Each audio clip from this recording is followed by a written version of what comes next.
بەناوی خۆی بەخشندەی میهرەبان سڵاو لە بینەرانی کەناڵی ئاسمانی پەیام هەوڵ دەدەین لەم حەڵقەی بەرنامەی سۆراخی مێژوودا قسە لەسەر کاریگەری هەرێمایەتی بکەین لە بزافی مێژووی کووردا. دەپرسین ئایا وڵاتانی دراوسێت تا چەند کاریگەریان هەبوو لە ناو شۆڕش و بزوتنەوە و ڕاپەڕینەکانی کووردا؟ ئایا ئەو کاریگەریانە تا کوێ ڕۆڵی هەبووەوە نەخشی هەبووە لەسەر پەیوەندی ناوخۆیەکان؟ تا چەند ناکۆکیە ناوخۆیەکان و بەریەکەوتنەکان کاریگەری دەرەکی لەسەر بووە؟ بەشێک لە وڵاتانەی کە لە دراوسەی هەرێمی کوردستان بوون شۆڕشیان تێ هەڵگیرساوە. تا چەند ئەم شۆڕشانە کاریگەری لەسەر شۆڕش و ڕۆحی بەرخۆدان و ڕوبەڕووبوونەوە هەبووە لە ناو بزوتنەوەی سیاسی کووردا؟ ئەمانە کۆمەڵێت تەوەری سەرەکی بەرنامەی سۆراغی مێژوومانە بە میوانداری هەریەک لە بەڕێزان مامۆستا فاروق محەممەد توێژەر لە مێژووی هاوچەرخی کورد، مامۆستا هەردی مەهدی بە هەمان شێوە توێژەر لە مێژووی هاوچەرخی کورد. بەخێر بێن بۆ ستودیۆی سۆراغی مێژوو. مامۆستا فاروق، کاریگەریە پۆزیتیڤەکانی حزوری وڵاتان ئەو وڵاتانەی کە لە ڕووی هەرێمایەتیەوە هەبوون لە ناوچەکاندا بە تایبەتی وڵاتێکی بۆ نەوەکو ئێران، کاریگەری پۆزیتیڤەکانی چی بووە لەسەر بزوتنەوەی ڕزگاری خوازی کورد؟ بەڵێ بەناوی خۆی گەورەی میهرەبان سوپاس بۆ جەنابتانەوە بینەرانی کەناڵی ئاسمانی پەیام. بێگومان هەموو ڕووداوێک کە لە ناوچەیەکی دیاریکراوەدا ڕوودا ئەتوانێت لەسەر ئاسی جیهانیش گۆڕانکاریەکان کاریگەریان لەسەر یەکتر ئەبێ، بە تایبەتی وڵاتی هەرێمی و دراوسێ بێ بێگومان کاریگەریەکەی نزیکتر ئەتوانێت لە ڕاستەخۆتر ئەو کاریگەری دەرەکەوێت. هەموو ئەوانەی کە لە ناوچەکەدا ڕوویداوە لە ڕابردووە بە ئێستاشەوە بێگومان کاریگەری لەسەر ڕووداوەکانە بێت لە کۆی وڵاتانی دەور پشتی خۆی تەنانەت وڵاتەکانی تری ناوچەکەش. ئەگەر ئێمە نمونە بە وڵاتێکی وەکو ئێران بینەوە کاتی خۆی کە بۆ بنە شۆڕشی ئێران ڕوویدا لە ساڵی 1970دا بێگومان ئەم شۆڕشە کاریگەری گەوری لەسەر جوڵانی ڕزگاری خوازی کورد لە باشووری کوردستان هەبوو. هەرچەندە بەر لەو شۆڕش لە کوردستان سەری هەڵدا بوو لە دوای ساڵی 76ەوە جارێکی شۆڕش لە دوای هەرسی شۆڕشی ئەیلول کەوتەوە سەرپێ و جارێکە شۆڕش بەرپا بووە لە باشووری کوردستان. بەڵام بیرمان نەچێت شۆڕش لەو کاتای لە باشووری کوردستان بە تایبەتی و کاتێک کە پەیوەندیەکانی نێوان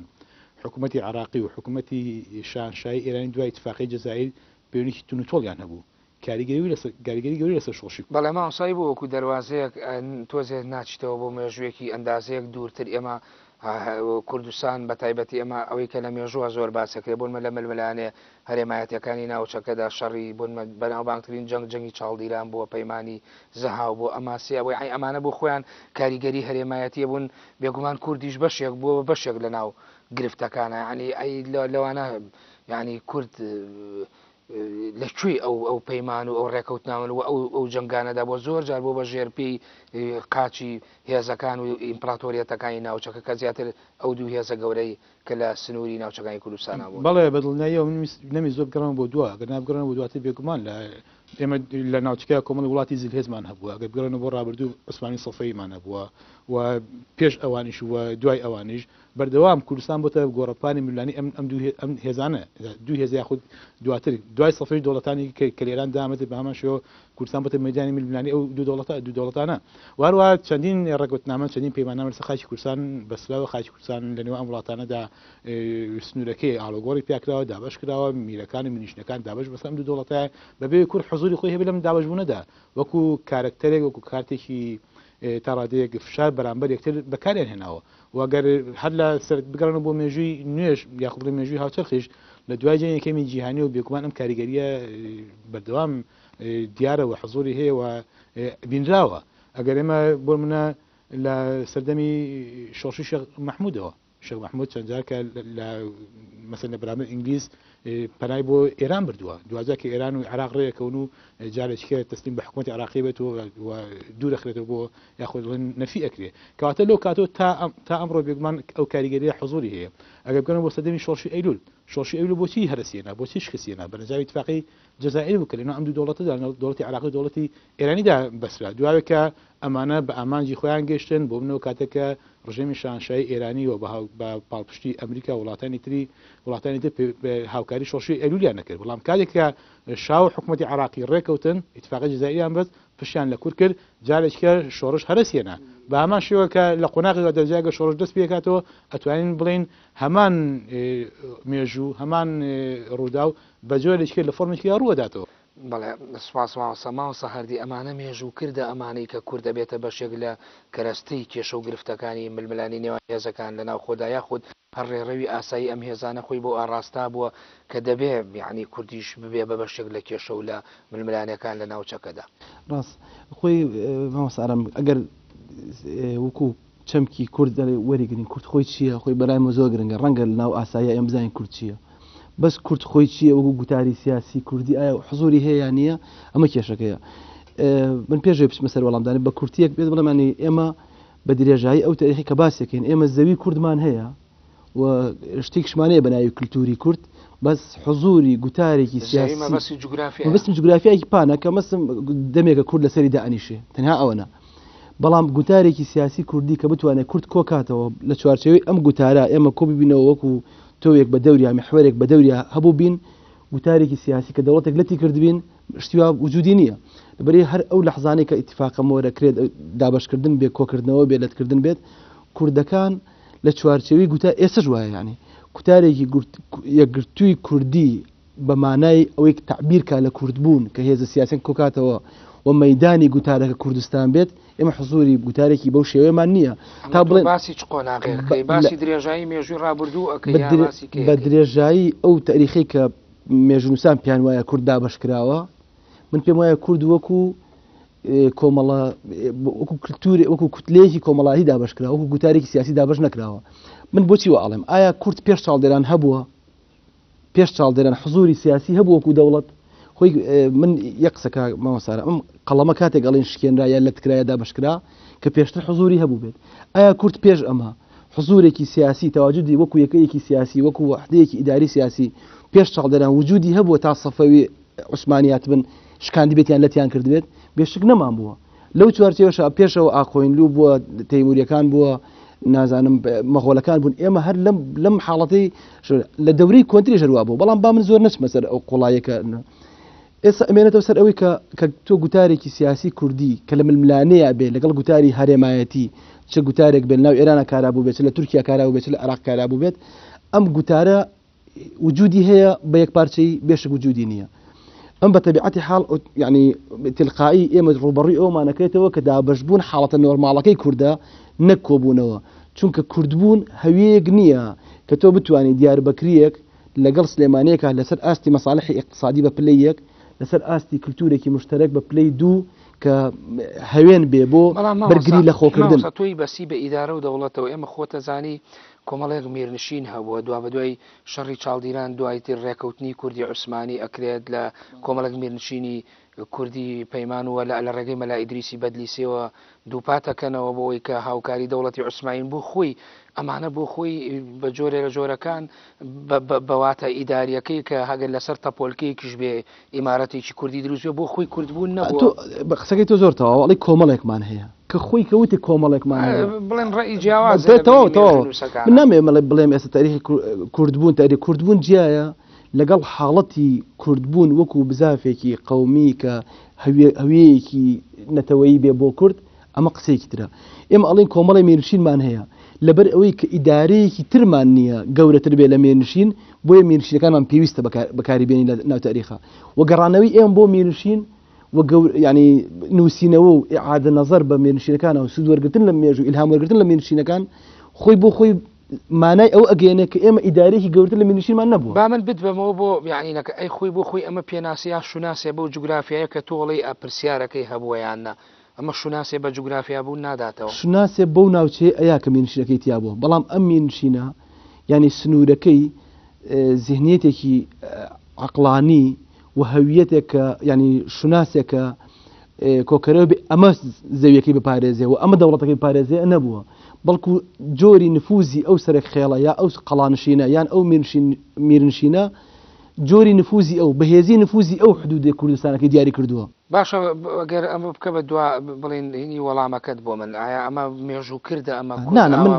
هەموو ئینسان مێژوو بەرهەمی ئینسانە کەسێکی زانستیەوە ئەکادمی لە بواری مێژووە ئیش کرد من ینی مێژوو ینی مێژوو بەرهەمی ئینسانە ئەو کەڵکەبوونی ئەو کولتورەیە کە ئینسان دروستێکە بەڵام ئێمە باسی مێژووی سیاسیەکەن ئێستا ئەگینا مێژووی کۆمەڵایەتی کورد مێژووی وردی کورد مێژووی کەلەپوری و ئەو ئاینی کورد ئەمان قەزەیەکی ترە بەڵام لە مێژووی سیاسیە ینی تلقایی ئێمە کە ئەبینین کە مادام کورددا بەش بۆ بەسەر ئەم چەند دەوڵەتی ناوچێک کە ئەوان پێشتر زمینیان هەیە لە دەوڵەتداریە زمینیان هەیە لە هەویەکی کللتوری فراوانترا بەم حاڵەتەوە ینی بتێ نەتەوێت دابەشبوونی کورد لە هەر بزوتنەوەک لە هەر پارچێکا دروست بوو بێت ناڕاستەوخۆ بێ یا ڕاستەوخۆ بێ زیانیشی گەیاندووە پارچەکەی تر ئەزانیی ینی دۆخی سیاسەکە وا ئێخوازەکە گەرە مەسەن تۆ لە بزوتنەوەی کوردایەتی لە تورکیا سەر هەڵەیە لە 92 لەلایەن بڵێن کەپەک ڕابەرایەتیەکە ئەبۆیە چەند تەسریحێکی باە بۆ دژایەتیکردنی بەرەی کوردستانی بۆچی ئەمە ئەکات چونکە ناتوانێت بمێنێتەوە بۆ کۆکردنەوەی لەمێ قسم بۆ بیکەم بە کۆتا وەڵامی ئەم پرسیارەی تۆ کوردبوون گوتاری سیاسی کوردی نەیتوە ینی حەقی هەموو دەوڵەتێکی ئەم ناوچەیە کە وەکو کارت هەر شتێک بەکاربێنێ لە دینەوە بیگرێتە ئەگاتە کورد لە هەر شتێکە بیکا بە قوربانی بۆی کە گوتاری خۆی بمێتەوە ئاسایی بوون ئەوەیە کە تورکیا و عراق دانیشن بۆ پەلاماردانی کورد پلانگەڕی بەرامبەر بە کورد ئەمە دۆخی ئاساییە بەڵام دۆخی نائاسایی بۆ کورد ئەوەیە کە ئەوان وەکو کارت سەری تۆکەن سەری هەموو دنیاش وەکو کارتەکەن بەس دۆخی کوردی ئایا خۆی توانیوەتی فراوانتر لە کارت ئەم هەلە بقۆزێتەوە بیکا بە گوتارێک کە کۆبینەوە لە ئێستا بە منێک نمونەی بەسیتەوە بێنمەوە دۆکیەک لە اقتصاد و لە سیاست تا ڕەنگە نزیکتر بێ لە نموسڵیەک تا لە سلێمانیەک وەمە بین ئەو دیوارە گەورانی کە لە نێوان سلێمانی و هەولێر و دۆکە هەیە و ئێستا ئەم دیوارش خواکرد نییە ینی ئەمە نیە ئەمە خۆمان دروستیەکەین کە ناتوانین مشتەرەکاتی زۆر بدۆزینە لە نێوان خۆمانە ئەوش ینی با بوردەکارێکی سەفارۆ ئەگەر لە ڕووی مێژوویە قوڵتر سەیریکەین بۆچی هەمیشە کە باسی هەرێمایەتیەکرێ زیاتر دیدێکی دوور و دیدێک زیاتر یا فۆکسێک ئەکوێتە سەر بۆ نەوڵاتێکی دراوسی وەکو ئێران ئایا ئەو پەیوەندی هەرێمایەتی کە هەبووە لە نێوان کورد و کاریگەریەکانی وڵاتانی دەرەوە بۆچی زیاترگە بیخێنە نێوانی دووکەوانەوە لە ئێران ئابینرێت یعنی ئەبینین کە کاتێ باسی شۆڕشەکانەکرێ کورد دروستبوونی بزوتنەوە و ڕێکخراوە سیاسیەکان بەشێکی زۆری کە لە دەرەوە کاریگەریانە بێت و دێنەوە بۆ ناوە هەمیشە ڕوبەڕووی ئێرانە بێتەوە ئەمە یعنی ئەگەر لە ڕووی مێژووە سەیری بکەین هۆکارەکەی چییە؟ بەڵێ یەکێ لە هۆکارەکان تۆڵە چەند هۆکارێکی هەیە یەکی لە هۆکارەکانەوەی کە بۆ منەگەرتۆ باز لە کورتێک کە دابشکرەوە ئەمڕۆ بەسەر 4 پارچەیە ئەتوانێت پارچەی دوومیان ئێرانە و سنوورێکی زۆری لەگەڵ دەوڵەتی عراقیدا هەیە کە بامان شوێ پارچەی سێمی کوردستان لە عراقایە یا خەڵکی کە باشووری کوردستان کەنداوە بە عراقی لە دوای بڵین براری کۆمەڵی گەلان لە 1925 ئەمانە هۆکارەوە بەردەوام ئەم دوو دەوڵەتی کێشە و ناکوچی گەوریان لە نێوان خۆیاندا چ دەوڵەتی ئێرانی دەوڵەتی عراقی بەردەوام کێشەی سنووریانەوە کێشەی ئەرزوخاکیانەوە کێشەی ئاویانەوە و بەردەوام ئەمانە کێشەی داڵدەدان و ویستویانە بۆ یەکلایکردنی ئەم کێشانی خۆیان داڵدەی یاخود بڵێن هانا بۆ ئۆپۆسیۆنی یەکتری بەرن چه حکومەتی ئێرانی بۆ ئۆپۆسیۆنی حکومەتی بچیتەوە هەموو قۆناغەکانیان ئەو ڕێژێمانەی لە ڕابردووە پێشی بڵێن ئێستا کۆماری ئیسلامی ئێرانە ئەو دەسەڵاتانەی تر هەبووە یعنی بۆ هەمویان ئەمەی توێڵەی ڕاستە بەڵێ بێگومان ئەمە لە سەرەتای توێڵی مێژووی هاوچەرخی هاوچەرخ و دەست پێکە لە دوای جنگی یەکەمی جیهانی و دەست پێکە و لە سەدەمی پەهلەویدا لە سەدەمی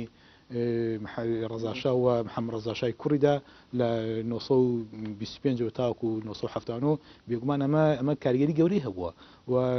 زۆرترین کاریگەریەکان زۆرترین سودوەگرتن لە کاتی کورد لە سەدەمی پەهلەویدا بووە بەتایبەت کە ئەوەی کە شۆڕشی ئەیلول کە لە 6 بۆ 75 بەرقەرار بۆ تاوکاتە بەردەوام بووە ئەمە زۆرترین کاریگەری ئێران زۆرترین کاریگەری لەسەر ئەم شۆڕشە هەبووە و دوجار بەکارێنەوە لە پێناو دەستخستنی مافەکانی خۆی کە ئەو کاتە کە پێی اتفاقی جای گەشتنە ئەوەی کە ئاشتۆ عەرب بکەن بە دوو بەشەوە و کێشە سنووریەکانی خۆیان حەکەن لە بەرامبەر ئەوەی پشتیوانی لە یاخۆ بڵێن پشتی پرسی کورد بەربدا یاخۆ پشتی شۆڕشی ئەیلول بەربدا بۆ یعنی ئەمە بۆیە زۆرجار ئێران بنمونەیەنێتەوە لەبەرەوەی ئەم ئێران سنوورێکی گەورەی هەیە و کێشەی گەورەی لەگەڵ حکومەتی عراقیدا هەبووە و بەردەوام ئەمانە هەوڵیانداوە بۆ یەکلایکردنەوەی ئەو کێشانی خۆیان هانا بۆ یاخود داڵدەی ئۆپۆسیۆن یەکتری بەرن لەو کاتەشدا کە ئێمە لە باشووری کوردستان کێشەی گەورەمان لەگەڵ حکومەتە یەکدوایەکانی عراقا هەبووە و هەمیشە ئێمە لە خەبات و شۆڕش و لە ئەو حاڵەتی شۆڕژێریدا بووین بۆیە شۆڕشیش بێگومان پێویستی بە هاوکاری پشتیوانی دەرەکیە بووە بە تایبەتی هاوکاری هەرێمەتی گرنگترە و دوجار پێویستی بە هاوکاری نێودەوڵەتیش هەبووە و بۆیە ئەم وڵاتە کە لەو کاتەیە ئێران بوو ئەم دەواازەیە چکە حکومەتی بڵین دەوڵەتی تورکیا بەردەوام سنوورەکانی بەبەردەم شۆڕشی کورددا داخستووە کەمترین هاوکاری شۆڕشی کوردی کردووە و ڕەنگە بڵین کێشەکانی حکومەتی تورکی و حکومەتی عراقی لە ڕابردووە ڕاستی کێشەی ویلایەتی موسڵان هەیە کە ئەوە شتێکە نافیزە و بەردەوام ناوبەناو گەرمەکرێتەوە بەڵام ئامادە نەبووە یاخود بڵین زۆر دژی شۆڕشی کوردی بووە لەبەرەوەی خۆی پارتی گەوری کوردستانی خراوەتە سەر و لەبەرە حاڵەتە هاوکاری شۆڕشی کوردی نەکرد بەڵام ئێران ویسێتی هاوکاری شۆڕشی کوردکە و لە پاڵ ئەمەدا کۆمەڵێک مەرام و ئەجندای خۆی بۆ ویسێتی ئەو مەرامانی خۆی بێتە دی کە دوجار پێیگەیشتووە. بەڵێ ماوەسا هەردی ئەمە گەر ڕوانینێکی دوورترابێ بۆ ئەمە ینی لە ئاستا ئەندازێ فکریەکەی و ئاستا مێژووی کۆمەڵایەتیەکەی سەیری بکەی و لە ڕووی کەلتوریەوە سەیری بکەی تا چەند یعنی ئەمانەش بۆ خۆیان حکومیان هەبوو کاریگەریان هەبوو لە دروستکردنی ئەم پەیوەندیانە ئایا گەر پەیوەندیەکی ئاسایی و حاڵەتێکی پۆزتیڤ بوو یاخود پەیوەندیکی نێگەتیڤ بووێ لە شەڕ و ململانێ و جەنگ بووێ لە ناوچەکەدا پەیوەندی کورد کوردیا نه ئەمە بەسم وڵاتانی هەرێمانی بەشێکی لەوانە کە ئێمە باسی بن وڵاتی کوردی ئێرانەکەین دوو فاکتەری هەیە کە ئەگەر سەری تاریخی هاوچەرخ بکەین بڵێن لە دوای جەنگی جیهانیەوە وەریگرین ئێمە دوو فاکتەر هەیە کە کاریگەری هەبووە لەسەر ئەم دۆخەی کە بۆ کورد بەرام هاتووە بەشێکی پەیوەندی بەخۆیەوە هەیە کە لە دۆخەکە تێگەشتووە یان نەگەشتووە بە بڕای من لە ساڵی 1970 یانی تا 1970 کورد نەیزانی بکەوتێت دۆخی تازەوە من ناو قۆناغی ینی ئاڵ و گۆڕ لە گوتاری سیاسی کوردیا بەر لەوە ئێمە بین تا ساڵ 1970 کورد بە فتووە و بە فتوای جیاد و غەزا بەشداری شەڕی ڕووسەکە بۆ لایەنگەری کرد عوسمان بە هەمان فتووە بەشداری شەڕی شوعیبەیەکە لە شێخ محمود لە جنوب لە باشووری عێراق ینی بەڵام هەر لە ڕێگەی گەڕانەوەیە بەرەو تێگا شێخ محمود ئەزانێت کە زروفەکە گۆڕاوە یاریەکە گۆڕاوە بەڵام ئەمە ینی داکەوتنە بەسەر زروفە نەک بیرکردنەوە لە زروف ینی فەرقەکە لە بینی ئەوەی کە تۆ بیری شتێک بکەی یا بیری لێ بکەیتەوە فەرقەکە لە بینی ئەوەی کە دۆخێک ئەکەیە بەسەرتا یا دۆخێک دروست دەکەیت بە بڕای من هەندێک وڵات هەیە لەم ناوچەیە تورکیا دۆخەکەی دروست کردەوە تورکیا ئەتاتورک ینی دۆخێکی لە بارچوو لە لێواری هەرسا توانیان ینی ئەتاتورک توانی دروستی کاتە بۆیە پێڵم باوک مامۆستا هەمان ئیشی کردەوە بۆ ئێران بۆ دروستکردنەوە لە عێراقا بە حکمی ئەو نفوزە دینی و ئاینی ئەوانەی کە لە ئەسڵا هەرچەند خۆی مەیوسە لێ مەلک فەیسەڵ بەڵام بە بڕای من ئەو نەرمی و ئەو لەینەیە مەلک فەیسەڵ کە هەی بوو جۆرێک عێراقی ڕاگر لە بوون ئەگینا ئەو دۆخی کۆماریەکان ئەو جمهوری دروست بووە لە 21 و بەم ڕەفتارە سیاسیە ناشیانی کە لە دەورەی دوای 58 ڕوویە ئەگەر فەیسەڵ هەمان شتی بکردایە دۆخی کورد لە چلەکانە ئەگۆڕە تۆکو ئەکادیمیستێ بۆچی خۆت لە بەشێ لە سەردە تاریخیەکانە بێریت و هەمیشە ڕۆیتە سەر کاریگەریە زیهنی و فکری و سیاسیەکان ینی یا زیاتر ئەو ڕەهەندە قوڵەکەیتەوە خۆ ینی ئەکرێ لەوە ئیسە بینەرێک سەیری ئەم کا ورترە ئەوەی کە تۆ لەکەی پێم خۆشە زیاتر یانەوە ئەوە ڕوونکەیتەوە من بێستەکەم ئەوە برینی ئەمەیەکە ئارام هەستەکەم ئەوەیە ئەمە ئیشی مێژووشە لەناو مێژووە هیچ لەسەر ئەمە بکرێت نەک ئیشی مێژوو ئەی ئیشی چیە مێژووە کە ئیشی ئەوە نەکە تۆ بیرکردن ینی بیرکردن من باوەڕم بە بێلایەن بوون لە مێژوانیە من کە بەحسێک نووسم لەسەر کورد لایەنگەری کوردم و سیرکردنی من بۆ کۆمەڵگەی کوردی سیرکردنێکی لایەنگرانەیە و تێکەڵبوونی من لەگەڵ دۆخی کووردا بێشک باشتر لە تێکەڵبوونی مستەشرق لەگەڵ دۆخی کووردا لە ئێرانیەک لەگەڵ دۆخی کووردا من پێم وایە ئەم برینەکەی ئەمە میتۆدی زانستی مێژووی پشگیری ئەماکە بەڵای بێشک میتۆدی زانستیمان هەیە لە میتۆدی مەفهومی ینی لایەنگری میتۆدی ئەوەی کە بێڵن تاریخی نازان بە مەفهومی چی بەکاربێنم بۆ ئینە کوردەکەی میتۆدی ئەوەی کە تەفەهمی بە فارسی پێڵێن یان ئەوەی کە تۆ بە مەفاهیم تێکەڵ بیتەوە لەگەڵ تێگەشتنی مانایی و تێگەشتنی واتایی و هارمۆنی پێیاکی لەگەڵ ئەو چەمکانی کە لێرە گەشەکەن ئایا مەسەرەن چەمکی قانون لە ناو کووردا چەمکی دەوڵەت لە ناو کووردا چەمکی گوتار لە ناو کووردا هەمان مانای هەیە کە لای تورکیا هەیە دەوڵەتداری هەمان بێشک من پێ وایە ئێمە ئەو چەمکە مەفهومی کە تۆ باسی یا تێگەیشتن و هەڵێنجان لە ناو مێژووە کە ئەوەی جەناب و هێمای بۆکەی یعنی ئێمە لە ناو مێژووە لەمەمان کەمە کە ئەڕۆینەوە بۆ ناو مێژووی ڕابردەمان کۆی ئەگەر سیاسەکانی تۆ ئێستا تاک سیاسی باشمان هەیە کە لەم دۆخە تێگەشتون ئێمە سیاسیمانەیە وەکو مستەفا پاشایە مڵکی لە جەریدەکەیە زۆر حەزەری لەمە کردووە و توێتی تێبگەن لە بەریتانیا یعنی چی تێبگەن ئێران یعنی چی هەوڵیاوە تحالف دروست لەگەڵ ئێرانە بۆ ئەوەی کە سوچێک لە هەویەکی کوردبوون زاڵکە بەسەر ئەو دۆخە شۆڕشی کە لە سلێمانیان زاڵ بووە و مخابەرەکەی لەگەڵ سمکۆیە بە واضحی ئەمە دیارەکە ئەڵەیە کە سمکۆ لەمە تێ نەگەشتووە کە ڕەنگە ئەمە ڕێی جیاوازە لە بەرای سمکۆوە بەس بۆی کە وەکو تۆوتە زۆر نەچمە ناو ئەو قوڵاییە ئەو حاڵەتەوە دۆخی هەل دروستە بێ لەناو هەمیشە هەموو هەڕەشەیەک هەڵگری هەلیشە بۆ هەر مێژوویە کرێ من ئەمەی تۆ بە شێوی کە سیاغە بکەمەوە کە باسی نمونەی مستەفا پاشا یا مڵکی یەنایەوە یعنی ئەکرێ بڵێ ئمە گرفتی تێگەیشتمان هەبووە بەتایبەتی لەو پەیوەندیانە لە وڵاتە لەگە وڵاتانی هەرێمایەتی بزوتنەوەی سیاسی کورد نێوان دوو جەنگی جیهانیەکەمە قیادەکردنی بزودەوەی سیاسی کورد بەشێکی پەیوەندی بەوەی ئەوە هیچ پەیوەندی بەوەیە کە کوردبوونیان بێشک لە لوتکەیا بووە و من لە شوێنی تر ناو کوردایەتەکان خەڵک مەسەڵ کلمەی کوردایەتی بەکارێن من ناوێنم کوردایەتەکان تەنانەت بە عادلە خانم کە دژی شێخ مەحموودیش بوو ئاخاکانی ڕانی و قازێش پێم وایە ئەمانە هەمویان کوردایەتیان کردووە بەس تێنەگەشتن بە مانای تەکامل لە سیاسەتە و ئەمان لە بری ئەوەی کە میتۆدی تەکامل بەکاربێن لە بەرامبەرێکتراوە سوود وەرگرن لە زوعفی یەکتر بۆ تەکامل دروستکردن وەکو چۆن کۆماری دیموکراتەکان لە ئەمریکای وەریەگرن ئەمان نەیانتوانی ئەومە بکەن هەمویان کوردایەتیان کردووە هەمویان کوردایەتیان بەڵێ تێنەگەشتن لەو دۆخە ئیقلیمێک ناوچەکەی دروست بوو لە سیەکانە و ئێستاشی لەگەڵا بێ و دۆخی شۆڕشی ئیسلامی ئێرانیش شۆڕشی گەلانی ئێران دواتر شۆڕشی ئیسلامی ئێران ولا شەستەکانیش تێنەگەشتن لەوەی کە تۆ بێ بەکارت بتێنێتەوە ئێستا جاری ئەمریکا کارتە بەدەست تورکیاوە لە بەرامبەر رووسیا بە پێچەوانە شەوە ڕاستە یعنی تورکیاش کارتە بەدەست رووسیا بۆ ئەمریکا بەڵام گوتاری بەهێز لە ناو دۆخی سیاسیە لە ناو حرەکەیەکی کۆمەڵایەتیە کوتلێکی سیاسی بەهێزە ینی ئەو وەکو کارتسێریکات تۆ بەهێزتر لە کارتسێری خۆت بکە چۆن بتوانی ینی هەڕەشەکان بکەی بە هەل سمکۆ هەوڵێکی وایە ینی سمکۆ هەوڵێکی وایە کە محاولێکی وایە کرد کە هەلی ناکۆکی نێوان تورک ئێران بەریتانیا ئێران عراق لەگەڵ شوێنی ترا بەڵام کێشەکە لە چیە بۆ تەواوکردنی وەڵامی پرسیارەکەی مامۆستا فاروقیش فۆکەسی زۆر کە لەسەر ئێران هەیە پێم وایە بەشێکی پەیوەندی بەوە هەیە ینی ئەپرسن بۆچی حرەکەی کوردی لە شعبەدوڵڵا و لە ئێران دەست پێکە تا سمکۆ بە تەساعودی ئەڕوا بەڵام لە قازی محەممەدا بە تەنازولیدا ئەبەزێتەوە قازی محەممەد لا ئێمە هەرچەند کە ئەم پرسیار دروستکردن لەسەر کۆماری مەهاباد زۆرێک پیان وایە کە قازی محەممەد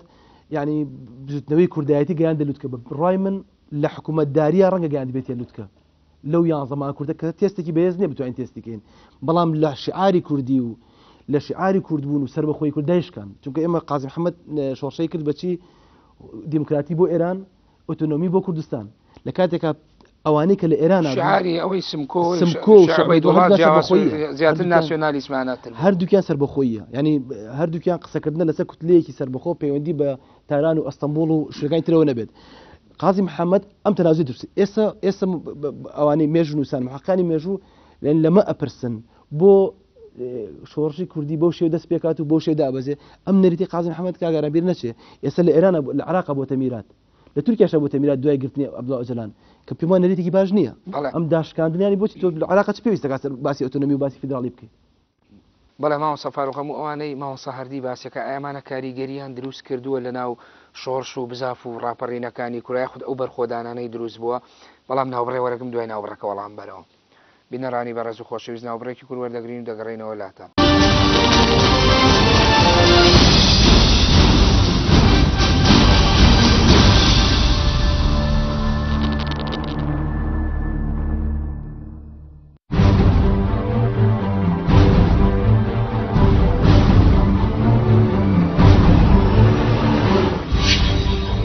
دەشێ هەموو دەستەواژەیەک جەوهرێکی هەبێ ناوەڕۆکێکی هەبێ مانایکی هەبێ نەتوانین تەجاوزی ئەم مانای بکەین کە ئێمە مەسەڵ نەتوانین هەر پێنج حیزبە سەرەکیەکە بکەین بە حیزبێک هیچ نەوێ باسییانیان سێ حیزبی ئیسلامی بنزی بوونەوە لە یەکێ لاقل خیتابێکی موحەدیانە بێت کە برایەتی شم کرد لەگەڵ کەسێ بڕیار نادەم برایەتی بکەم تا جوان دیراسەی ئەو برایەتیە نەکەم دەگوترێ ڕەنگە ئەمە جەبرێک بێ لەوەی کە ئیسلامیەکان بیانەوێ خوانی لێ ڕزگارکەن چۆن تاکیدکەینەوە لەسەر پرۆژەی برایەتی نەک برایەتی ئیسلامی لە کوردستانە برایەتی نیشتیمانی لە هەموو حیزبەکانی کوردستانە کەسانێکن کە خاڵی هاوبەشیان زۆرە لەگەڵ لایەنە ئیسلامیەکانە ئەم برایەتیە لەم سیاقەوە کە هەڵێگرین بۆ سیاقی سیاسی لە هەمان دۆخە زمانەتی ئەوەیە کە بمێنێتەوە بە خراپ تێگەیشتن لە بەرامبەر بووە بە گەورەترین کۆز و بووە بەوەی کە ڕیسی برایەتیە کاتۆ بە خوری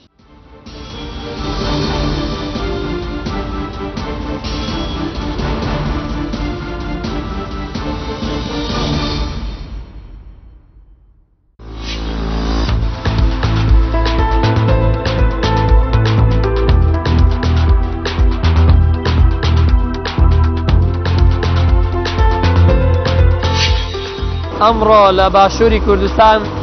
لە یەکێک لە کارگەکانی ترین ئەویش کارگەی دروستکردن و بەرهەمهێنانی ڕۆڵی نایلۆن و عەلاگە.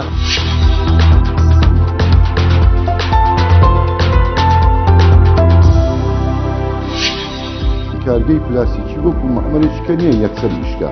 ئەبێ سەعاتێ سەعات و نیوێ پێش ئەوان دەستکەین بە گەرمکردنی ئەم مەچینەیە.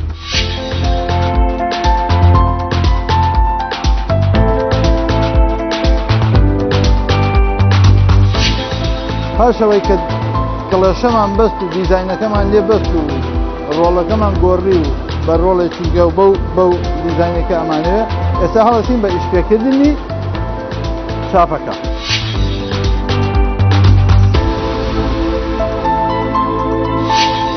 ئەمیش هەر گازوسەی پێڵێن و ئەمیش بڕینە زیاتر ئەم ئامێرە کی سەبرێت ئەمیش بەرنامەی کۆمپیوتەریە.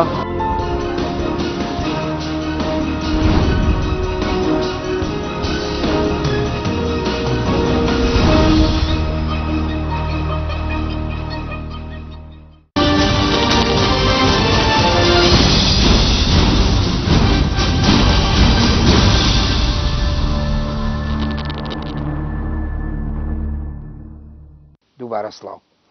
مامۆستا فاروق ئەمانەی کە مامۆستا هێمای بۆ کرد پێش ناوبڕەکەش پرسیارەکەم کرد تا چەند ئەمانە کاریگەریانە بۆ لەسەر گۆڕانکاریەکان لەسەر شۆرش و بزاوت و ڕاپەڕینەکانی کرد و بەرخۆدانانەی کە کورد کردوێتە ناوچەکە بە تایبەتی بۆ نمونە زیاتر فۆکسەکەی بردەوە بۆ ئێران وەکو پێشتریش پرسیمانیانی ئێران بۆ خۆی کاریگەریەکی دیار و بەرچاوی هەبووە لە ناوچەکە. بەڵێ وڵا من پێم وایە بێ ئێمە خوێندنەوەیکی واقیعانەی زیاتر بکەین و بگەڕێنەوە بۆ ئەو سەردەمە خۆی چ بە سەردەمی بۆ مناگەر بگەڕێنەوە بۆ سەدەی میلیشنەکان چ بگەڕێنەوە بۆ سەدەمی شێخ محمود چ بۆ سەدەمی قازی محەممەد. سەدەی میلیشنەکان ڕاستی ئێمە گوتارێکی یەگرتووی کوردی واخۆت کیانێکی یەگرتووی کوردیمان نییە و ئەمە ئاسایش ئەو کاتە ئێمە نەمان بێت چکە کاتە گوتایی نەتەوەی ئەتوانین بڵێن لە دوای شۆشی فەڕەنساوە سەری هەڵداوە و سەردەمە پێش سەدەمی شۆشی فەڕەنسیە یعنی سەردەم بەشێکی زۆری سەدەی میلیشنەکان و ئاسایش ئێمە میلیشینمان هەبێ بەڵام ئەوە نەئاسایە بوومە لە قۆناغی میلیشنی تێناپەڕی بە ئەمڕۆشەوە بەس عقلیەتەکەی عقلەتی منیشنی تەجاوز کوردەتی ئەو عقلەتەیە کە لە تاکی بڵێن بەگشتی تاکی سەکردی کووردا هەیە لە ئەوانەی کە بڕیار بەدەستن لە بەشێ لە بەشەکانی کوردستانە بۆ ناتوان تەجاوزی ئەم عقلەتی منیشینە بکەن بە ئەمڕۆژ. کەواتەوە تۆش ئەچیتەوە سەر وەڵامەکەی مامۆستا کە گرفتی تێگەشتنی باس کردەوە گرفتی هەنە جار اینمان هەیە ئێمە گرفتی ئەومانێک کە ئێستا دێمە سەرێگەر ئیجازە بدەیت بۆ نمونەمە ئەم قۆناغە کای دەوڵەتی عوسمانی کە دامەزان منیشین بوو بدایەت دواتر بوو بە دەوڵەت بوو بە ئیمپراتۆرێت بەڵام بۆ ئێمە ناتوانین قۆناغی منیشینی تەجاوزکەین ئەنی ئەمە گرفتەکەیە. گرفتی کورد واخۆ سەکردایەتی سیاسی کورد لە هەموو قۆناغ و سەردەم و شۆرشەکانە ئەتوان بڵێم ئەمەیە کە تەفەهومی واقعەکە ئەنی وەک خۆی ناکە و ئەوەی کە کێشەیە پشت بە دەرەجەیەکەم بە خۆی نابەسێ بە یەکڕێزی خۆی بە تەبعی نێوماڵی خۆی بە هێز و توانای خۆی ئەگەر توانای خۆی متەوازعانەش بێ ڕاستە من لەگەڵ ئەوەدام هیچ شۆڕشێک بەبێ پاڵپشتی دەرەکی بەبێ پاڵپشتی هەرێمایەتی و نێودەوڵەتی ئەگەری سەرکەوتنی زەعیفە بەڵام مانای ئەوە نییە ئێمە بین هەرچی هێرکەی خۆمانەی بیکەینە سەبەتەی وڵاتێکەوە کور کێشەکەی ئەمێ بە دەرەجە یەکەم لە ڕابردووە هەرچی هێرکەمانی کردوانە سەبەتەی وڵاتێکەوە لە شۆشی ئەولا کورد هەموو سەکردێک هەموو هێرکی کورد خۆی کردە سەبەتەی شای ئێران وەڵامەکەت بیر نەچێت کورد چی بکە قەدەری لکاوە قەدەری لکاوە بە قەدەری وڵاتانەوە. بەڵێ ئەمە ئاسایی بۆ گلکایم بمانەوە ئێمە ویسم بەرەو ئەوە بڕۆم ئێمە وڵاتانی دواسەمە ناتوانین لیان ئیسر نابین ئێمە ناتوانین وڵاتێکی ئێران بە هەند وەرنەگرین ناتوانین تورکیا بە هەند وەرنەگرین و هاکەزای وڵاتانی نێودەوڵەتی وڵاتانی تری هەرێمی بەڵام ناشکرێ یەکڕێزی نێوماڵی خۆیان بە هەند وەرنەگرین ناشکێ ئەو ئەقلەتی کە هەمانە تەجاوزی نەکەی پێویستە تەبایی ناوخۆمان پارێزین پشت بە خۆمان بەسین بە دەرەجە یەکەم ئێمە دادگای مێژوش بکەین ئەڵام لە ڕابردووشەوە هاتووە بۆ من لە سەردەمی شۆڕشی ئەوی لە هەمان کێشەمانەوە لە سەردەمی شۆڕشی 1976 هەمان کێشەمانە بووە سەکرداری سیاسی کورد هاتووە هەموو هێرکانی خۆی کردە سەبەتەی وڵاتێکەوە کاتی وڵاتێکی کێشی خۆی حەل کرد پشتی لە تۆ بەرداوە ئیتر تۆش لەبەرەوەی پێشتر اعتمادی کورد لەسەر خۆت نەبووە نەتوانی ڕوبەری و واقعی بێت کە هاتوتە پێشەوە بە هەمان شێوە لە ڕابردووشە ئێمە توانین بڵێن وەکو مامۆستا باسی کرد هین و وسێدی ئەم قۆناغە تەجاوزکە بۆ منە سمكوش كايسين قناغة تجاوزك من تيراني كلمة بطلمي الشيخ محموديش بنظري من الشيخ محموديش وسيدي أما تجاوزك الشيخ محمود نامي بو روسكان ناردو نامي بولينين ناردو بدلوي ك بتشي بشر الشعيبة هنا بو روسكان بردو محاولة تركيشي هي ومحاولة بريطانيشي هي نامي بو بريطانيا كان ناردو كبيان بو سليماني يعني كاتا بلام اتوامل لو قناغدا وباساس وتارا ديكي زور برجوندي هرمياتي لا برجوندي دوزي كود نبوه تاع دقيش كما مقصيتي يعني همش كان شي تكتيكين وشي استراتيجيين بلام لقال وشا ايما شاتوين بجالك هرشي هركه معنی کتمان سبتي ولاتكو يعني تو اتوي اگر ايما اگر كاريگري نيجاتيف كان اللي هي ولاتاني هرمياتي بوسر بزوتنا وشورشكاني كورد بوبه اتوي بشيك يعني لا سادەیەکی دیسانەوە بچینەوە سەر ئەو وەڵامەکەی مامۆسا ینی پەیوەندی بە خۆمانەوە هەبوو نەمانتوانێت تێبگەین نەمانتوانی واقعەکە بخوێنینەوە ئێمە من طبعا هۆکاری ناخۆی گرنگە هۆکاری دەرەکیش گرنگە بەڵام بەتیڕوانی من هۆکاری ناخۆی هۆکاری یەکەمە هۆکاری نێودەوڵەتی و هەرێمادیش گرنگە ئەبێ ببنە پاڵپشت بۆ هۆکارە ناخۆیەکە ئێمە لە ڕابردووە بەردەوام پەرتەوازە بووین لە هەموو سەدەی منیشتەکان پەرتەوازە بووین لە سەردەمی مثلا دوای جنگەکەی جیهانی و بامانشەوە پەرتەوازە بووین و لە شۆڕشی ئەویلا بامانشەوە تووشی پەرتەوازەیی بووین و دوای 76 بامانشەوە پەرتەوازە بووین بەردەوام و ئەم لایەنانەی کە داینەمۆی سەرەکی جوڵانی ڕزگاری خوازی کورد بوون هەمیشە پێکەوە تەبان نەبوون و هەرێکان بە هەمان سەردەمی عەقڵەتی ملیشنەکان هەمیشە هەرێکیان دایدە پارت دەوڵەت و وڵاتێکە سەردەمانێکی کەم هەبووە کە هەمان یەکڕیز بن ئەوش کە یەکڕیز بوون وڵاتێکی هەرێمی هاتون یەکڕێزی کردوون کاتێکە لە ساڵی 76 تا 66 شەڕی ناوخۆوە کرێ لە نێوان لایەنە سیاسیەکانی کووردە چ بە تاک چ بە شەڕی بەرەی لە 66 ئێران دیێڕێکیان نەخا و تا لە 94 شەڕ دەست پێکاتەوە لە 98 ئەمریکا دێجارێکی لایەنەکان ڕێگەخا هێشتا بەتەواوی ئەو کۆک و تەباین و ئێستا بینین معادلەکە چۆنەکە چۆن ئەم هێزانت دابش بوو بەسەر معادلە هەرێمیەکاندا بەڵێ ماوەسا هەردیکەواتە هەروەکو چۆن لە پێشرا باسی گرفتی تێنەگەیش ببوورە من لەسەرەوە چەمکە زۆر ڕاوەزانە لەوانەیەوە بەشێکی کێشەی ناو مێژووی ڕابردووی ئێمە بێ و مێژووی کورد بێ و هەتام لە حەزەیەش ئێستا ئەزممویەوەکەین یعنی کە نەمانتوانیوە تەفەهومیکەین و تێی بگەین ئایا ئێمە کە خۆمان نەمانتوانیوە ئێمە ئەکری ئەمە بەشێکشی بدەینە پاڵ وڵاتە هەرێمایەتەکان بە تایبەتی ئەو وڵاتانی کە زۆر نزیک بوون وەزێر و زۆر ئاڵوگۆڕی کەلتوری و ڕۆشنبیری و کۆمەڵایەتی و ئاڵوگۆڕی سیاسی و کاریگەری گۆڕانکاریەکانیان لەسەر بووە بە یەک ملاحەزەی بچووک من ئێمە ئەگەر کوردیش نەبین ئەگەر دابش کرابێ ئەگەر ستەمان لێکراوێ ئەمە هیچ لەوە ناسڕێتەوە کە ستەمکاری دراوسەکانمان وەکو ئینسانە بەرامبەر بە ئێمە کراوە یعنی هیچ ئەگەر ئێمە کوردیش نەبین و هیچ بزنەوەیەکشمان نەبێ و داوای هیچ مافێکیش نەبین خۆکو ئینسان مافمان هەیە وەکو ئینسانێکی بەسڕی وەکو ئینسانێکی کرمانی وەکو ئینسانێکی ئەستەمبوڵی مافمان هەیە بژین ینی ئەمە هیچ لەوە ناسڕێتەوە ئەوان زوڵمیان کردو یان ستەمیان لە ئێمە کردووە یان تویان بە ئاقارێکا بردووە کە بەم شێوەیە بێ نەچمەوە سەر ئەو قسە ئەو تیۆرە پیلان گەڕێک کە هەموو شتێک خەتایەوە باسی ئەوە ناکەم چکە هەموو خەتایەک ئەڵبەتە لە ئەخیرەوە تۆ هەلی بۆ ئەوەی کە ینی بەکار بهێنرێت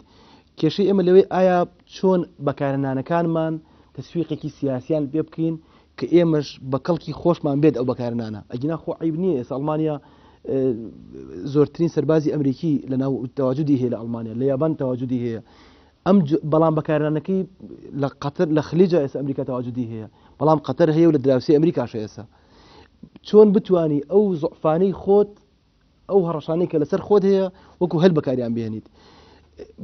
من خەیاڵ پەروەر نیم بڵێم با ململانە نەبێت بێشک تا ئەبەت ما بێت ئەم جۆرە ململانەی 64 کە ئێستا لە بینی کێتی پارتیا هەیە یا لە بینی حیزبەکانی ترا هەیە لە بینی دوو ئیسلامی هەیە لە لای ترا هەیە هەر بەردەوام بێ ململانەیە بەڵام کێشەکە تێگەشتن لە ململانێ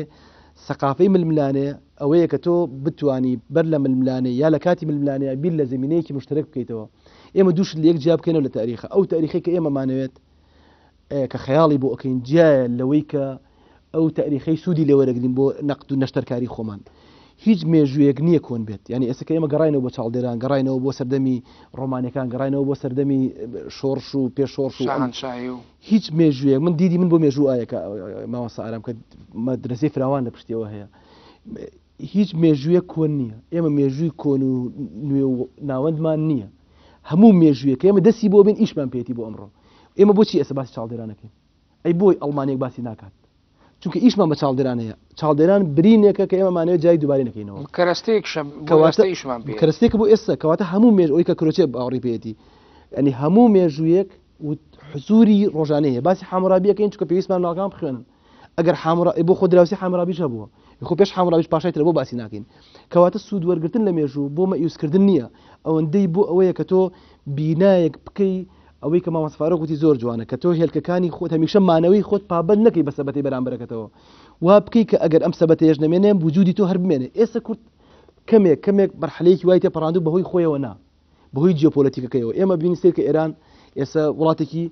دۆست نییە لەگەڵ غەربە ئەمە هەلیەوە بە جیۆپۆلیتیکی کوردستان تورکیا لەم لە جەڕەیە بۆ بەهێزتر بوون ئەمە هەڕەشەیە بۆ سەر وڵاتانی ئەوروپیەوە بۆ سەر ئەمریکاش جۆرێک گەورەتر بوونی تورکیا زەرری هەیە ئەمەش دیسان هەلێکی یاوە بە کوردستان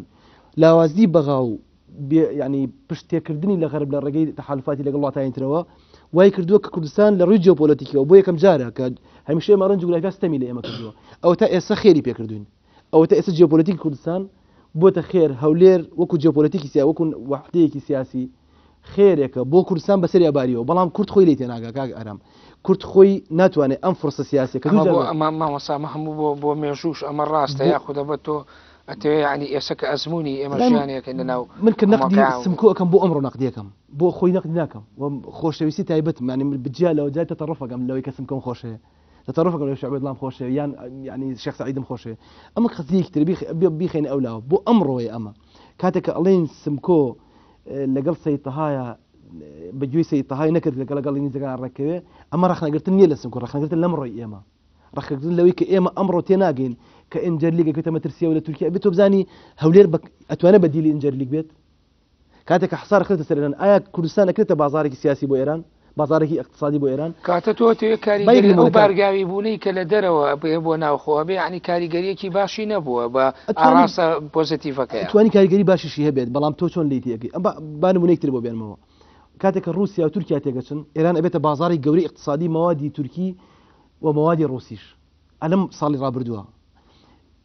هەموو مەوادێکی ڕوسیەتە ئێران لە ڕێی دەستی دۆمەوە ئێران ئەفرۆشێتە بە تورکیا مەواد تورکیەکان یانە ئێران لە ڕێی ئێران ئەفرۆشێت بە رووسیا چونکە هەم رووسیا پێویستی مەوادی ئێران تورکیا هەم تورکیا پێویستی مەوادی رووسیا جلوبەرگی تورکی لە ڕێی ئێران ئەچێت بۆ رووسیا یعنی ئەو کاتێک کە کێشەیان هەبوو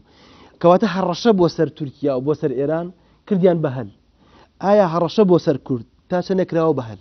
بەڵێ ئەمە پرسیارەکەی بەڵێ مامۆستا فاروقکەواتە ئەوەی کە مامۆستا باسیەکەواتە ئێمە کاریگەری باشی هەرێمایەتی شێ بە تایبەتی وڵاتی و ئێران بەڵام ناتوانین تەسویقی پێوە بکەین و ناتوانین سوودی لێ بگرین ئەوەی کە لە ڕابردووشە ئەو سەردەمانەی ئێوە باسیشان کردووە لە توێژینەوەکاندا سەردەمی شاهنشاهی سەردەمی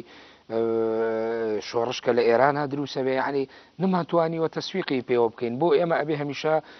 بەردەوام ئەم برینانەی مێژوو بکولێتەوە هیچ کاتێک ساڕێش نەبێت بەڵێ بێگومان ئێمە وڵاتانی هەرێمایەتی ئەم کاریگەری چۆن سلبیان هەبوو بەمان شوێ توانین بڵین کاریگەری ئیجابیشان هەبوو لە قۆناغەکانە یاخود ئەکرێ هەیان بێت بە ئێستاش و لە ڕابردووشە بەڵام ئایا خۆی کورد حزوری هەبووە کورد ئامادەجی هەبوو بتوان ئەمە لە بەرژەوەنی مەسلحەتی خۆی بقۆزێتەوە ئێمە ماوەسا لەم گرفتێکمانێ ئێمە هەمیشە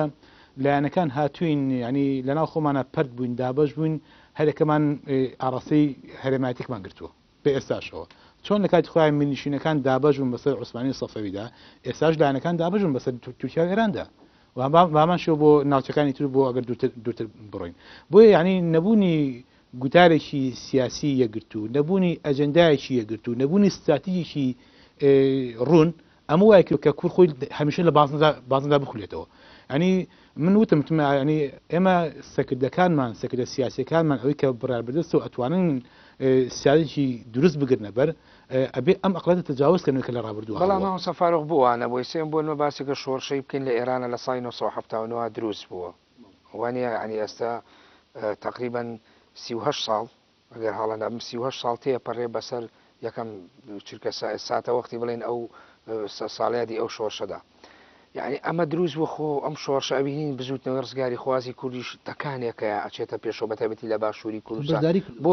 بۆ نەتوانەوە بەشداری کردووە و لەناو بەشێک لە ڕووداوەکانەوە لە ڕۆژهەڵاتی کوردستان و کاریگەری ئەو شۆڕشەشە بووە یعنی بۆ ئێمە بێ ئەمەش نادیدە بگرین بەڵێ بێگومان ئێمە وتمان ئەم ڕووداوانە هەموو کاریگەریانە بێت چ بە ئیجابی چ بە سلبی ئەگەر بینە سەر شۆڕشی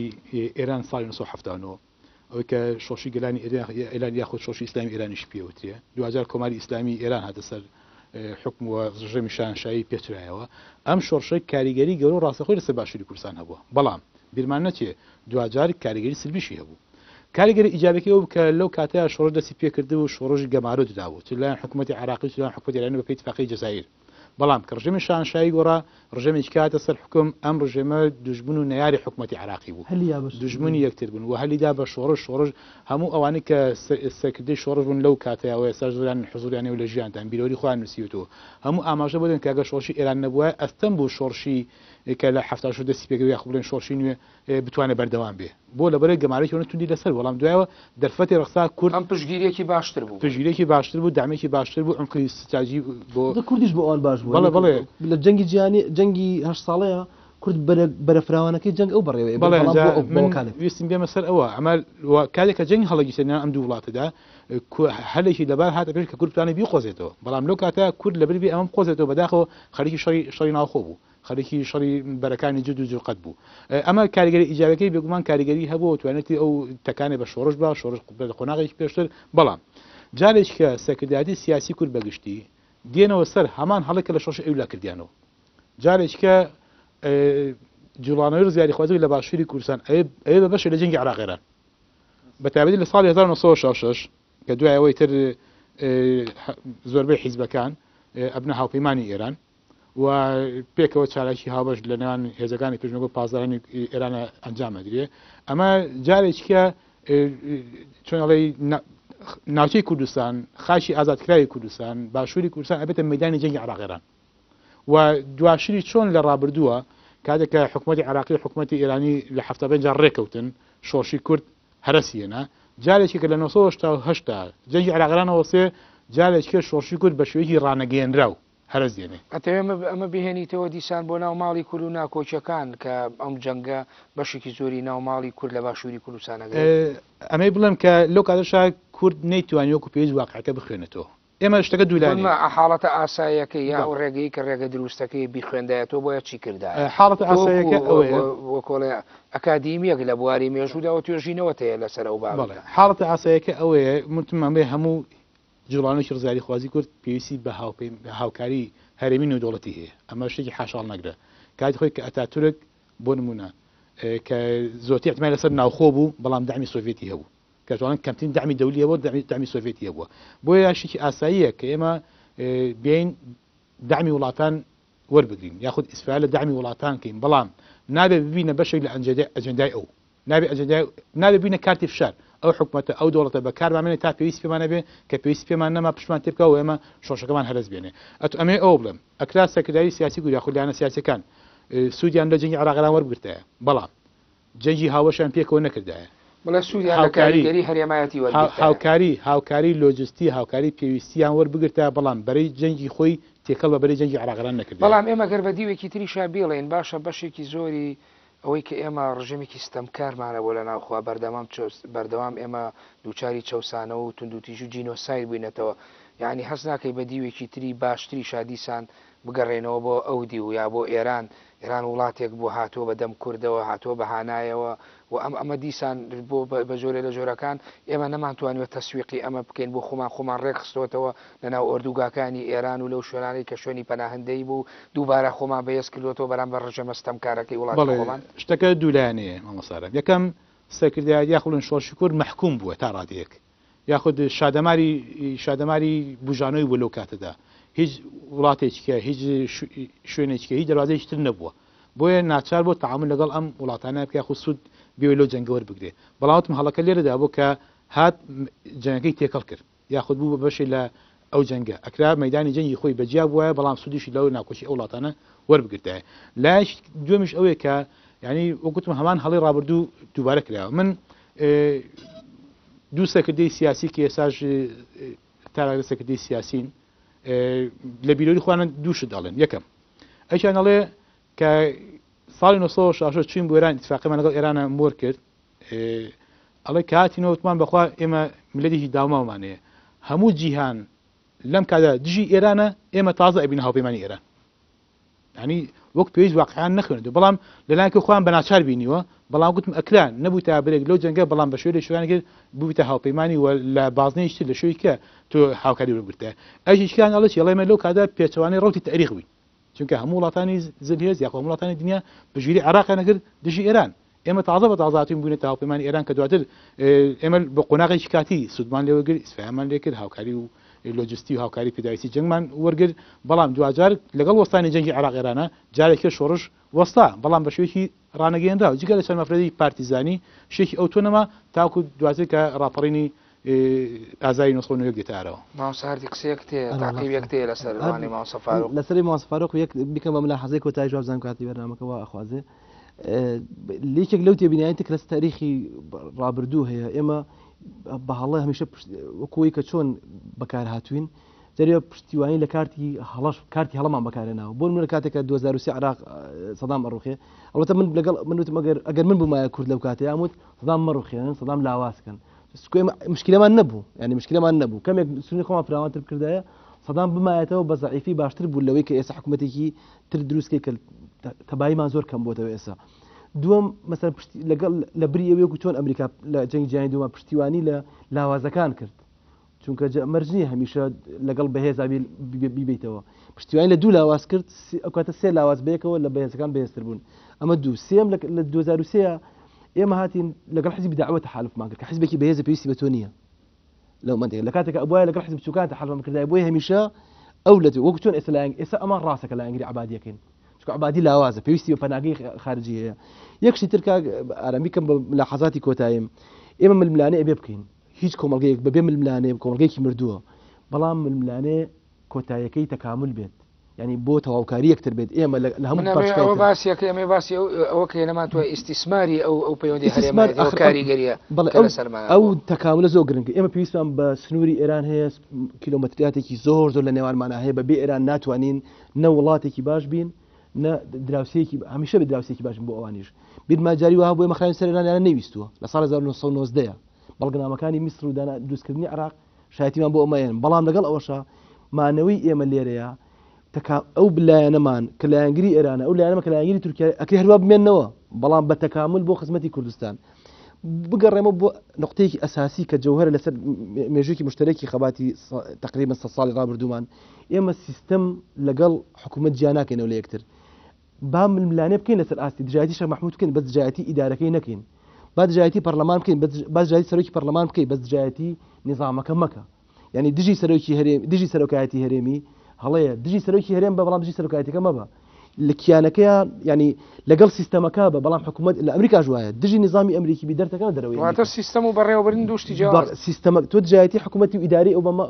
ئیدارەی کۆشکی سپی ئۆباما ئەکە یا ترامپ بکەی مشکلەن لە ئەمریکا جێتە بێتەوە بەڵام دژایەتی نظامی دیموکراتی ئەمریکا بکەیت ئەو کەنە دەرەوە لێرەش ئێمە مشکلەکەمان ئەوەیە ئێمە لە شۆڕشەکانی شەوا بوو کە کەسێک دژایەت شتی شخصی لەگەڵ لە هەڵەبجەوە شتی شخصی لەگەڵ شەخ مەحموود بوو دژی هەموو حکوومەتەکەی شەخ مەحموودیش بوو لە ڕانیە بە هەمان شێوە کاتێکە ڕقمان لە سمکۆ بوو دژی هەموو ئیداری سمکۆبی کە دروستمان کرد بوو لە کاتێکە ئێمە ئەبێت جیاکەین لێک فیلدی سیستەم کە ئەبێ ئەمە دیفاع لە سیستەمەکە بکەین بە هەموو خراپیەکەوە ئەزبوون هێرێمی کوردستان ئەبێ سیستەمێکی بەدروستکەین دژایەتی پارتیەکە یەکێتیەکە یا سەرۆکی پەرلەمانیان نابێت پەرلەمانەکەش دژایەتی بکەین نابێت سەرۆکاتی هەرێم سەرۆکاتێکەش هەردی من ماوەی بەرنامەکەم بەرەو کۆتایە چێشمە لای ماوەسەفار بەڵام ئەمەوێ بەرەوەی بشوە لای ماوەسەفار و دوا قسەی خۆت لەسەر تەوەری کاریگەری هەرێمایەتی لەسەر بزافی ڕزگاری خوازی کورد بکەی بە نیو خولە هەرێمەکان وڵاتانی هەرێمایەتی حەقی خۆیانە تۆکو کارتێک خراپتر لە مەش لێ بکەن چونکە هەموو وڵاتی بدوای سیادی خۆی و بێزکردنی خۆیان ئەگەڕێ بەڵام ئەوەیە کە تۆ چۆن خۆ دوالێکی ئەوان چیان لە تۆ ئەوێ تۆش چیت لە خۆتەوێ چی بۆ خۆت دروستەکەیت کەمە وردکردنەوەی پێم وایە ئاسانە لەناو تاریخە ئەگەر بە منەزەری پێچاو پێش بگەڕی بەڵام ئەگەر بچی بدوای چەمکانی خیانەت و ئەوان لێمە ناوە بن و دابەشمانەکەن هیچ حەلێکمان نییە تۆ بێ هەر بە مەزلومی بمێنیتەوە بەڵێ ماوەسەفار تۆ شتێکت ماوە ماوەی بەرنامەکەم کۆتاییان بەڵێ من ئەڵێم کاریگەری هەرێمایەتی گرنگە لە ڕابردووە هەوی لە ئێساشا هەیە و ئەم کاریگەری ئەکوێ سوودی لێوەربگرێ مەساڵحی مشترک بەرژەوەندی هاوبەش بدۆزێتەوە لە خزمەتی خۆتا بەکاری بێنی بەڵام ئەمە حاڵەتی ئاسیا بەڵام حاڵەتە ئاسیەکە ئەوەیە کە تۆ ببیتە بەشێک لە ئەنجدای وڵاتێکی هەرێمی یاخود نێودەوڵەتی یاخود ببیتە کارتێکی فشار ئاسایی ئەو بیوە کارتی فشاری دەستکە بەڵام ئاسایی تۆ ببیتە ئەو کارتە فشارە بەڵکو تۆ پێویستە ئەم عیلاقە هەرێمیە بقۆزیتەوە لە خزمەتی دۆزی ڕەوای خۆت لە خزمەتی خەڵک و بەرژۆندی میلەتی خۆت. ئەگەر لە حەزێکی ئەخێرش بەشە من کاتی خۆم وەرگرت ئێمە چەند ئەزمونێکمان هەیە لە کوردستانە ئەزمونەکانی شە مەحموود ئەزمموی مەهاباد و ئەزمموی 92کیش ئەم سێ ئەزمونە بە دیبلۆماسی دەستکەوتون بەڵام خۆمان بەشەر جەروێتێکمان ناون شە مەحموود بە دیبلۆماسیەت حکوومەتەکەی دروست کرد بەڵام دواتر بەشەر لەگەڵی نزا ئەنی مەرج نییە هەموو جارێ هارد پاوەر فریای ئێمە بکەیە دیبلۆماسی جاری وایە لەو چەکدارە زۆر گرنگترە ئێمە ئەکرێت بەو ڕێگەیەش ئەو سێ ئەزمونە هەرسێکیان بە چەکداری خۆمان تووشی زەڕ ببوون هەرسێکمان ولا هەم لە نەوەیەک هەم لە مەهاباد کاتێکە جوان ڕوویەکان و ئاینتر وازیانێنا هەم لە کاتی شە مەحموودیشا بۆیە پێم وایە خەباتی دیبلۆماسی تێگەشت ئەو قورسرە و ئەو ماندووکەرترە لە چەکداریش ماندووکەرتر هیوادارم ئەلو ینی سۆفت پاوەرە تێ بگەین کە ئێمە تا ئێستا نەمانتوانێت زۆر بە کەڵک بێن جگە لە جەنگاوەر بەکارێنان وەکوتر بەکار نهاتوین. بەڵێ سوپاس بۆ مامۆستا هەردی مەهدی توێژەر لە مێژووی هاوچەرخی کورد سپاس بۆ مامۆستا فاروق محەممەد توێژەر لە مێژووی هاوچەرخی کورد سپاس بۆ ئامادەبوونتان لە سودەوی بەرنامەی سۆراغی مێژوو. بەڵێ بینەرانی بەڕێز و خۆشەویست بەم شێوەیەتمە کۆتایی سۆراغی ئەم جارە تا سۆراغێکی دیکە بەخۆی گەورە و میهرەبانتان دەست پێرم خواتان لەگەڵ کاتێکی خۆش بۆ هەموو لایەن.